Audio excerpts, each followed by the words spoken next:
कंस के कारागार में जन्मे भगवान श्री कृष्ण पल भर में कारागार से बाहर आ गए थे, लेकिन कानपुर देहात की कोतवाली में लगातार 22 सालों से भगवान कृष्ण कैद हैं।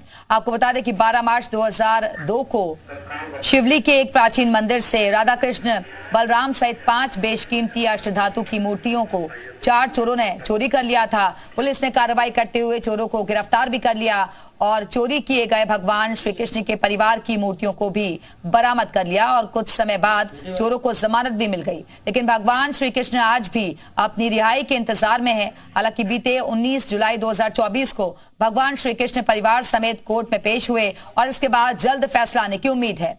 अब देखना है कि कलयुग में श्री कृष्ण कब इस कैद से मुक्त होते हैं।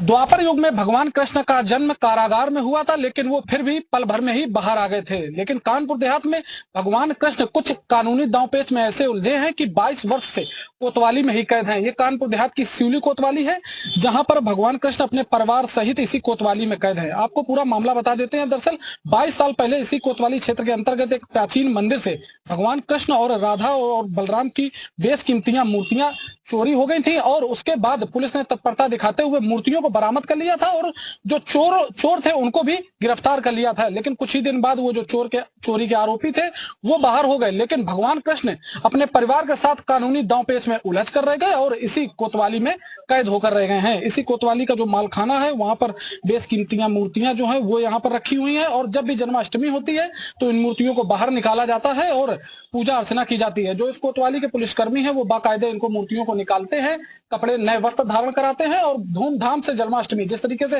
मुख्यमंत्री का आदेश है कि हर थाने में जन्माष्टमी मनाई जाए, तो ये मूर्तियां हैं और बेशकीमती मूर्ति हैं, इनको बाहर निकाला जाता है और जन्माष्टमी का त्योहार मनाया जाता है। आपको बता दें बीती 19 जुलाई को पूरे मामले में जो भगवान कृष्ण है पूरे परिवार सहित न्यायालय में न्यायाधीश के सामने पेश हुए थे और अब फिर इसमें दूसरी तारीख बढ़ी है। अब भगवान कृष्ण को भी तारीख पे तारीख न्यायालय में हाजिरी लगानी पड़ेगी और जो पूरे मामले में आरोपी हैं वो बाहर घूम रहे हैं और जब अभी न्यायालय में पहुंची थी मूर्तियां तो जो आरोपी थे वो भी कोर्ट में हाजिरी लगाने पहुंचे थे। अब देखना यह है कि न्यायालय में हाजिरी लगाने के बाद कितनी तारीखें और पड़ती हैं और कब तक भगवान कृष्ण को जो है बाहर जो अपना इनका मूल निवास है मंदिर होता है वहां पे स्थापित किए जाएंगे। अभी तक कहीं अभी रास्ता नजर नहीं आ रहा है बाहर आने का, लेकिन अब जल्दी जल्दी कोर्ट की तारीखें पड़ने लगी हैं तो कयास लगाए जा रहे हैं कुछ दिन बाद ही इस पूरे मामले में फैसला आएगा, जिसके बाद जो मूर्तियां हैं वो अपने सही जगह मंदिर में पहुंच पाएंगी। कानपुर देहात से आलोक त्रिपाठी, जी मीडिया।